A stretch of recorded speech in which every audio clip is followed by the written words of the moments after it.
안녕하세요. 구로구 반려인 예비 반려인 여러분.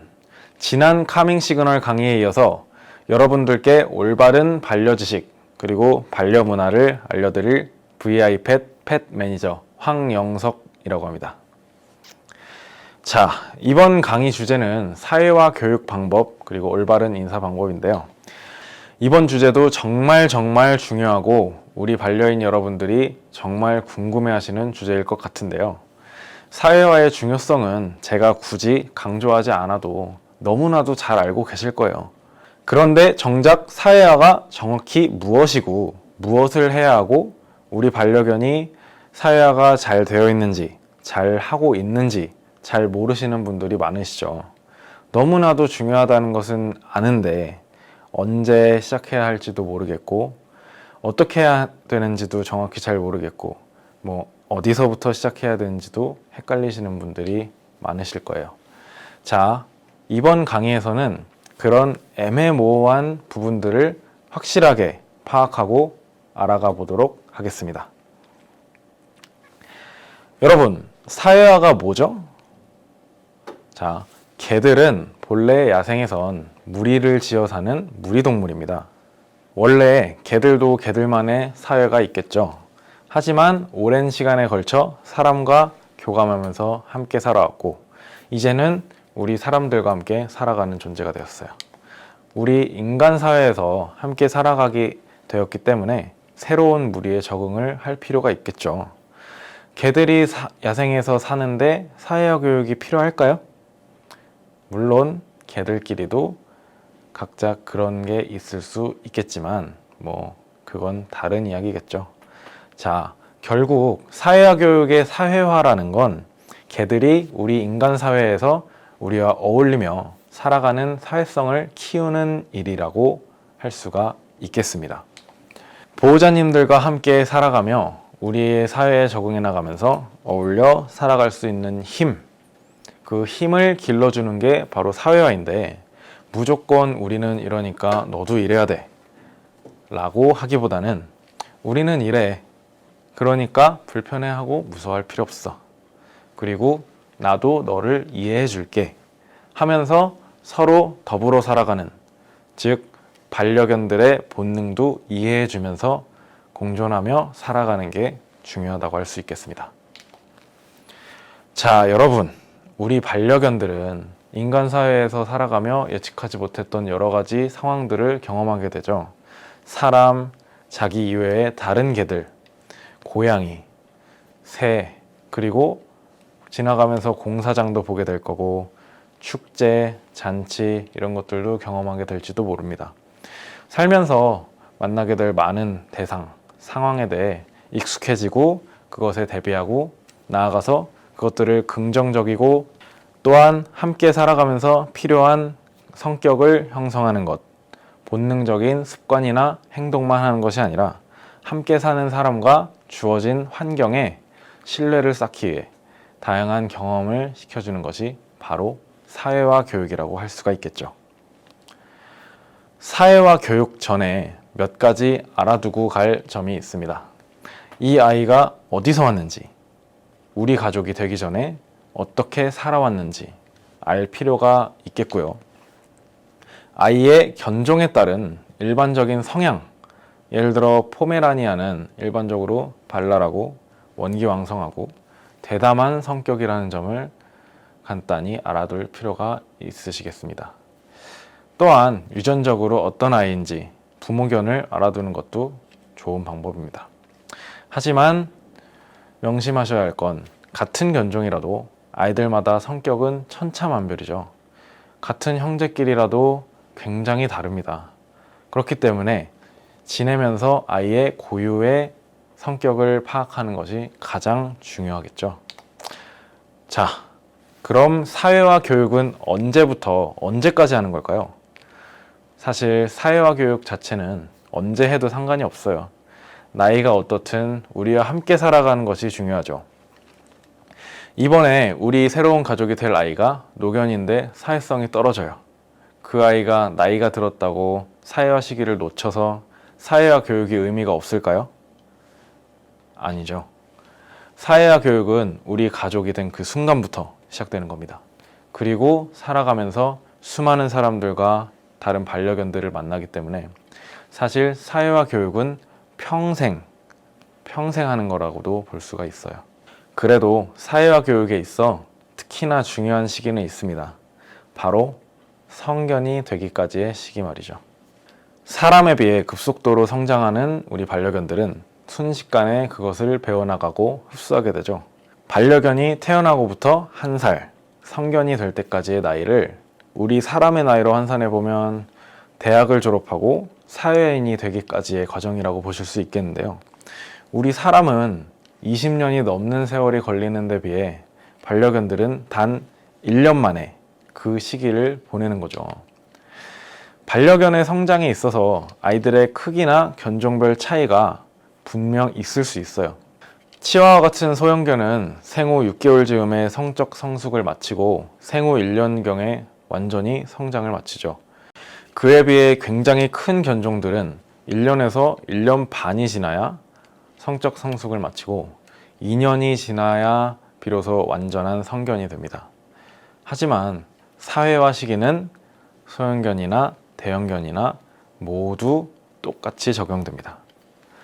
우리 사람으로 치면 유년기, 초등학교를 졸업할 즈음까지의 시기를 반려견의 사회화 시기라고 부르고 있습니다. 생후 3주부터 12주, 길게는 최대 16주까지의 시기를 말하는데요. 이때 경험이 앞으로의 반려견의 행동이나 성격에 아주 지대한 영향을 끼칩니다. 속담 중에 3살 버릇 여든 간다 라는 말이 있죠. 반려견도 마찬가지인 셈이죠. 그렇다면 사회화 교육을 제대로 받지 못한 아이들은 어떤 문제를 가지게 될까요? 천둥 소리가 무서워서 비가 오는 날이면 하루 종일 침대 밑에 숨어서 벌벌 떠는, 불러도 오지도 않고 안아서 내려놓으면 바로 침대 밑에 숨는 그런 아이들이 있고요. 초인종 소리만 들리면 집이 떠나가도록 계속해서 짖는 아이들, 산책을 하면서 다른 반려견이 보이면 죽일 듯이 달려드는 그런 아이들. 이 외에도 익숙하지 않은 것들에 대한 두려움으로 인해서 우리가 문제 행동이라고 부르는 행동들을 하는 반려견들이 탄생하게 되죠.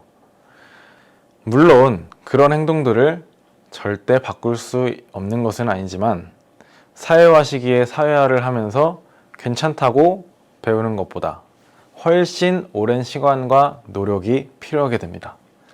이것이 바로 반드시 사회화 교육을 해야 하는 이유이죠. 자, 여러분이 처음 반려견을 입양했다고 합시다. 우리가 정신적으로, 신체적으로 건강한 반려견을 입양했다는 전제하에요. 우리 집에 막 처음 오게 된 이 아이는 생후 8주예요. 그럼 태어나서 8주 동안은 이 아이가 무엇을 하며 지냈을까요? 우리가 사회화 시기의 시작이라고 부르는 생후 3주, 그 3주부터 약 6주에서 8주까지는 다른 개들과의 관계 형성에 아주 중요한 시기인데요. 이 시기에 강아지는 엄마와 형제들과 함께 지내면서 다른 반려견들과 관계를 형성하는 방법을 배웁니다. 엄마에게 그리고 형제들과 같이 지내며 다른 강아지와 함께 살아가는 방법, 예절, 기본적인 것들을 배우게 되죠. 엄마에게 어리광도 피우면서 너무 세게 깨물었을 때 혼나기도 하고, 그러면서 무는 강도에 대해 조절하는 방법을 배우기도 하죠. 생후 5주 정도의 아이들은 젖을 떼게 되고요. 그 젖을 떼게 되면 강아지들은 이제 엄마보다는 같은 형제에게 관심을 기울이게 됩니다. 이러한 과정에서 자연스럽게 어미견의 보호에서 벗어나 자립을 하게 되고 형제들과 어울려 놀면서 다른 개들과의 사회화를 시작하게 되는 거죠. 만약 반려견들이 다른 반려견들과 어울리는 것을 유독 힘들어하고 서툴러 한다면 이 시기에 사회성이 올바르게 형성되지 못했을 가능성이 아주 높습니다. 그래서 보통 우리가 반려견을 입양한 시기는 생후 8주, 아무리 빨라도 6주로 잡는 이유가 이 강아지와의 사회화 시기 때문이죠. 그럼 생후 6주에서 8주 사이 반려견을 입양했다면 이제 본격적으로 사람과 함께 더불어 살아가기 위한 사회화 시기에 돌입을 하게 됩니다. 이 시기에 우리는 아이들에게 가능한 한 많은 경험들을 폭넓게 제공해서 강아지의 정서적 발달을 촉진하도록 도와주셔야 합니다. 특히 우리 가족에게 꼭 필요한 것들에 대해 경험시켜주는 것이 아주 중요하겠죠. 차를 많이 탄다면, 여행을 많이 간다면 차를 타는 것에 대한 캔넬, 이동식 케이지에 대한 사회화를 진행하시는 게 필수가 되겠죠. 시각적, 청각적, 촉각적으로 다양한 경험을 해주는 것과 동시에 정서적으로 항상 안정감 있게 생활하는 것이 중요합니다. 아이들은 다양한 환경 속에 노출됨으로써 넘치는 호기심을 채울 수 있게 되어야 해요. 그럼 가장 먼저 해야 할 것이 무엇일까요? 바로 핸들링, 사람 손길에 익숙해지도록 하는 겁니다. 강아지들은 형제들과 함께 있을 때는 명량하고 안정되어 보이다가도 낯선 사람과 낯선 상황에, 낯선 환경에 처음 놓여지게 되면 두려워하고 주저하고 머뭇거리는 행동을 보일 수가 있는데요. 우리는 거기에 개의치 않고 천천히 강아지를 자연스럽게 쓰다듬으면서 놀이 혹은 보상, 이를테면 사료 같은 먹을 것들을 주면서 특히 귀나 발, 꼬리, 입 등 아이들이 예민하게 생각할 수 있는 부위를 만져주면서 그루밍을 해줍시다. 몸을 뒤집거나 앞발을 두 개 동시에 잡아보기도 하고요.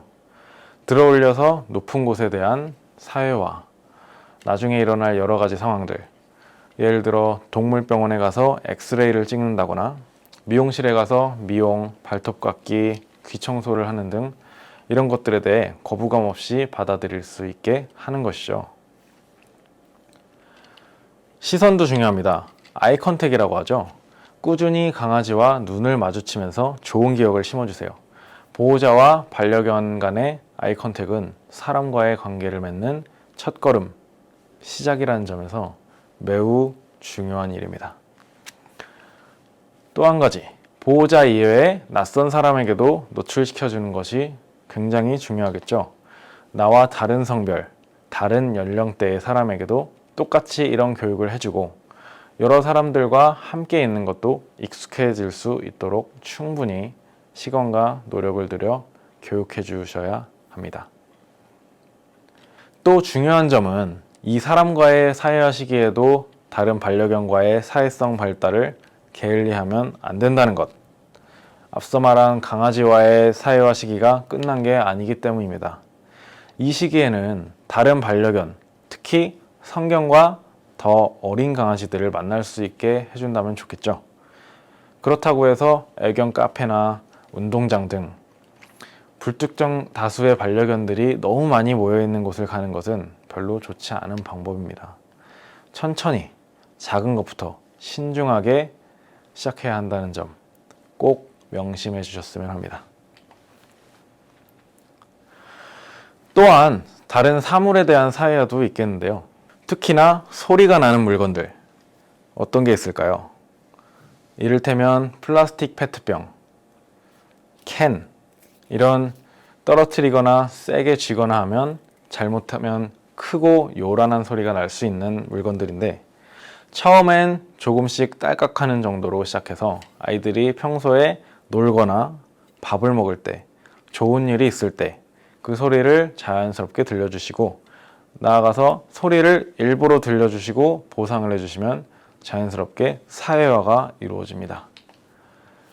이건 자연스럽게 소리의 사회화로도 이어지는데요. 아까 말했던 것처럼 천둥 소리나 빗소리, 오토바이 소리 등 아이들에게 거부감을 줄 수 있는, 깜짝 놀라게 할 수 있는 소리를 들려주면서 놀아주거나 맛있는 사료, 간식 등을 주시면 됩니다. 만약 아이들이 소리를 너무너무 무서워한다면 아주 들릴 듯 말 듯한 작은 소리부터 시작하는 게 좋죠.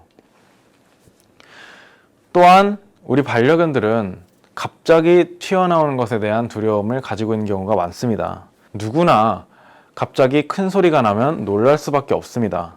사람도 마찬가지죠.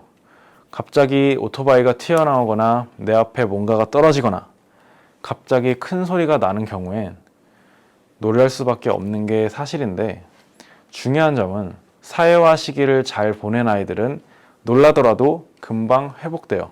아, 놀랐지만 이건 아무것도 아니니까 하면서요. 하지만 사회화 시기를 잘 거치지 않은 아이들은 회복이 굉장히 더딥니다.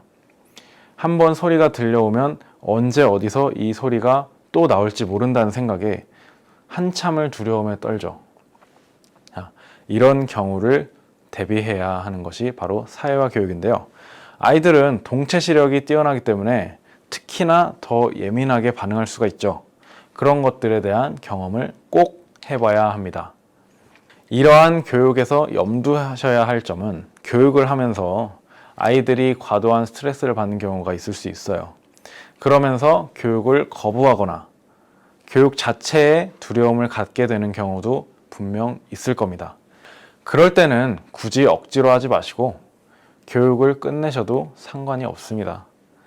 그리고 그 뒤에, 한참 뒤에 다시 교육을 시작하는 거죠. 그때는 정말 작은 것, 아까 소리를 줄인 것처럼 오토바이가 지나가는 것을 무서워한다면 주차된 오토바이, 시동이 꺼진 오토바이, 그런 오토바이들 주위에서 좋은 기억을 심어주는 거죠. 이렇게 아이가 두려워하면 더 낮은 자극, 그것도 두려워한다면 더 낮은 자극, 이것부터 시작을 하는 겁니다. 자, 촉감에 대한 사회화도 중요하죠. 우리 반려견들은 발바닥 촉감에 대해 굉장히 예민한 편입니다. 반려견의 배변에 있어서 발바닥의 촉감이 굉장히 중요한 역할을 하는 이유도 그중 하나죠. 아스팔트, 흙바닥, 우리 집 마룻바닥, 이런 것들은 살면서 자연스럽게 밟아볼 수밖에 없는 자연스러운 것들이라 그렇게 사회화가 이루어지는 경우가 많지만, 아주 미끄러운 바닥이나 차가운 철판, 동물병원에서 엑스레이를 찍을 때 이런 차가운 철판 바닥 위에서 하게 되죠. 그런 촉감들, 특히 다양한 바닥들에 대한 사회화도 굉장히 중요합니다. 자, 이제 또 뭐가 있을까요? 목욕 싫어하는 아이들 굉장히 많죠. 보통 본능적으로 물을 싫어하는 반려견들이 굉장히 많은데, 털이 물에 젖게 되면 몸이 무거워지죠. 그렇게 되면 생존에 불리하게 되기 때문에 본능적으로 물을 싫어하는 아이들이 굉장히 많습니다. 보통 목욕 끝나고 말리게 되면 막 이리저리 뛰어다니면서 바닥, 수건, 침대, 저기 있는 이불에까지 몸을 막 비비는 모습을 보신 적이 있을 텐데, 빨리 물을 털어내고 가벼워지기 위해서 하는 행동들이라는 점. 자, 그러면 그런 목욕에 대한 사회화는 어떻게 진행을 할까요? 간단합니다. 물을 받아놓거나 물을 틀어놔요. 그 소리를 들려주는 것부터 시작합니다. 물을 조금씩 묻혀주면서 보상을 줍니다. 발만 들어갈 정도로 물에 잠기게 하기도 하고요. 그 다음 샤워기를 트는 소리, 샤워기에 나오는 물줄기에 살짝 갖다 대는, 그런 하나하나 디테일한 부분까지 신경을 쓰면 훨씬 좋아요. 항상 아이들이 싫어하면 억지로 하지 않게 해야 한다는 점 명심하시고요. 그 후에 조금씩 샴푸나 헹구기, 드라이 같은 과정까지 아주 천천히 조금씩 진행해 주시면서 좋은 기억 심어주시면 되겠습니다. 항상 조금씩 천천히를 명심해 주세요. 그리고 목줄에 대한 거부감도 있을 수 있는데, 처음엔 목줄을 들고 이리저리 돌아다니면서 밥을 준다거나 간식을 주세요. 그 후에 목줄을 직접 보여주고 이리저리 확인해 보게 한 후, 그 다음 단계, 목줄을 아주 잠깐 채우는 신용을 합니다. 그 후에 보상해 주시고요. 중간중간 모든 과정에서 항상 좋은 기억 심어 주셔야 한다는 점, 즉 보상을 해 주셔야 합니다. 자, 그 다음엔 목줄을 완전히 한번 딱 채워봅시다. 그 후에 보상해 주시고 바로 풀어줘요. 그리고 그날 교육은 끝난 겁니다. 그 다음날 똑같은 과정을 똑같이 해주시면서 천천히 목줄에 대한 사회화 진행해 주시면 되겠습니다. 하네스도 똑같이 해주시면 되겠는데요. 특히 하네스 같은 경우는 어렸을 때 이런 사회화 교육을 하지 않은 아이들에게는 몸을 압박하고 있다는 느낌을 훨씬 많이 주기 때문에 하네스를 극도로 싫어하게 되는 아이들이 많아지게 됩니다. 그를 위해 목줄도 목줄이지만 하네스도 다른 여러 가지 입마개도 빗이나 발톱깎이, 클리퍼 같은 미용 도구도 똑같아요. 이렇게 단계를 조금씩 잘게 나눠서 천천히 조금씩 해주시면, 그리고 그것에 대해 거부감 없이 나아가서 긍정적인 기억을 갖게 된다면 그것이 올바른 사회화 교육이라고 할 수 있겠습니다. 자, 간혹 생후 8주에서 10주 사이 갑자기 지나치게 두려움에 떨고 조심스럽게 혹은 굉장히 예민하게 반응하는 시기가 올 수도 있는데요. 그걸 공포의 회피의 시기라고 하는데, 보호자님들은 내가 너무 과도하게 스트레스를 준 것은 아닌가, 그런 걱정을 하시는 분들도 계세요. 하지만 잠깐 지나가는 시기니까 이 기간 동안은 혹시라도 강아지가 과도한 스트레스를 받지 않는 환경에 노출되지 않도록 배려해 주시고요. 조금 더 신중하게 살피면서 접근해 주시면 되겠습니다.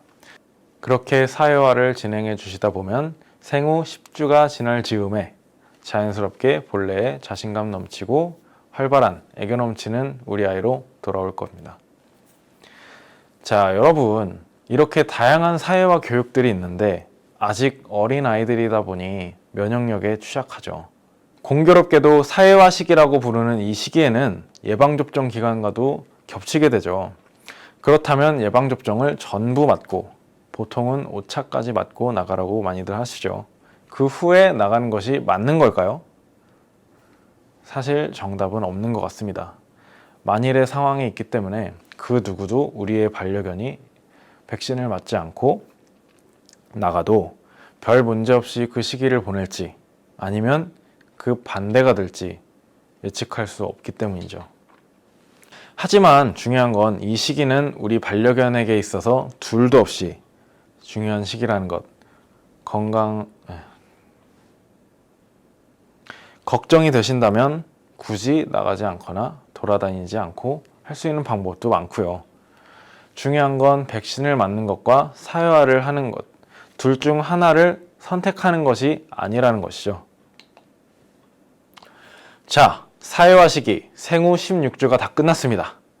이 시기에 정말 많은 경험들을 해주었고 우리 반려견도 아주 잘 따라주었어요. 그럼 이제 걱정할 필요가 없을까요? 아니죠. 사회화 시기라는 것은 어느 시기가 지나면 문이 닫히거나 그러는 것이 아니에요. 평생 하는 사회화지만 특히나 중요하고 예민하고 모든 것을 스펀지처럼 받아들일 수 있는 호기심 넘치는 그런 중요한 시기가 있다는 것, 그것을 꼭 기억해 주시기 바랍니다. 그렇다면 성견이 될 때까지의 시기가 중요하다고 앞서 말씀을 드렸는데 16주, 즉 4개월에서 1년이 되기까지 그 사이에는 무엇을 해야 할까요? 똑같은 사회화를 하면 될까요? 제가 아까 사회화 시기는 우리 사람으로 치자면 유년기라고 말씀을 드렸는데요. 유년기가 지나고 초등학교를 졸업하면 우리는 중학교에 입학하겠죠. 청소년기에 돌입하게 됩니다. 보통 생후 4개월에서 5개월, 대형견이나 더 늦으면 6개월 이후에도 나타날 수 있는 시기인데요. 흔히 개춘기라고도 부르죠. 이 시기에는 우리 반려견이 갑자기 까칠해지거나 항상 까불까불 활발했던 장난꾸러기 아이가 갑자기 차분해지고 얌전해지고 하지 않았던 행동들을 하는 아이들도 있습니다. 우리 사람들도 중학교, 고등학교 때 질풍노도의 시기라고 하잖아요. 사춘기에는 반항도 하고요. 강아지들도 비슷하다고 생각하시면 돼요. 이 시기에 유독 배타성, 의심하고 부정적으로 바라보는 시선이 되게 되고 자기 것에 대한 독점욕도 생기죠. 앞서 말한 공포, 회피의 시기와는 조금 다릅니다. 이 시기는 정말 사춘기예요. 두려움보단 근자감, 조금 다르긴 하지만 중2병 같이 내가 다 컸다고 생각해요. 그러다 보니 자칫하면 사회화 시기를 잘 보낸 아이들도 여기서 틀어지게 되는 경우가 종종 있습니다. 사춘기가 심하지 않다고 해서 사회화를 그냥 하는 둥 마는 둥 그렇게 교육을 하지는 마시고요. 사회화 시기와 크게 다를 건 없지만 무조건적인 교육보다는 이제 규칙성을 강조해줘야 된다는 점 명심해 주시기 바랍니다. 자, 이렇게 사춘기도 무사히 잘 보내고 나면 사회화에 있어 중요한 유년기, 청소년기는 모두 끝이 나게 됩니다. 그렇다면 사회화를 잘 보낸 아이들 혹은 그렇지 않은 아이들, 그런 아이들과의 인사 방법을 알아보도록 하겠습니다. 반려견은 기본적으로 낯선 것들에 대한 경계심, 두려움이 있어요. 그렇기 때문에 파악할 시간이 필요하죠. 이것은 사회화를 잘 보냈든 그렇지 않든 정도의 차이가 있을 뿐 파악할 시간을 준다는 것은 굉장히 중요합니다. 낯선 반려견에게 인사를 하고 싶을 때 가장 먼저 해야 할 것은 나를 파악할 시간을 주는 거죠. 보호자에게 양해를 구하는 것 잊지 마시고요. 그 후에 앞서 카밍 시그널 강의에서 배운 것처럼 빙 돌아서 아이 곁에 눈높이를 맞춰서 앉아주세요. 그 후에 그냥 가만히 계세요. 아이가 나를 충분히 파악을 했다면 먼저 다가올 겁니다. 그때 천천히 조심스럽게 만져주시면 됩니다. 먼저 다가오는 아이에게도 내가 아직 파악이 안 끝났으니까 다가오지 말아줘 하고 시간이 필요하다는 걸 알려주시는 것도 굉장히 좋겠죠. 처음 보는 반려견을 대할 때는 이렇게 예절이 중요합니다. 귀엽다고 한번 만지고 싶다고 마음은 당연히 이해합니다. 하지만 항상 반려견을 존중하는 마음을 가질 수 있도록 합시다. 사회화 시기에 많은 반려견과 사람들을 만나는 것이 중요하다고 말씀을 드렸는데요. 반려견을 많이 만나야 된다고 했는데 내 주위에 반려견과 함께 사는 사람이 떠오른 사람이 없고, 강아지를 좋아하는 사람을 많이 만나야 되는데 내 주위는 강아지를 전부 싫어해요.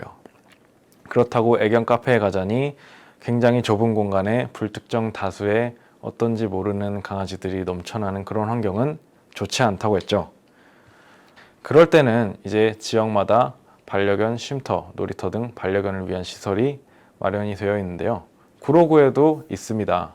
반려견 쉼터, 놀이터 같은 아이들이 즐겁게 사회화 시기에도 도움이 되는 그런 시설들이 많이 준비되어 있으니까요. 찾아가서 경험을 해보시면 좋을 것 같습니다. 오늘 알려드린 패티켓을 잘 지켜주시면 아이들의 사회화 교육에 큰 도움이 될 것 같습니다. 그럼 사회화 교육에 관한 강의 이만 마치도록 하겠습니다. 감사합니다.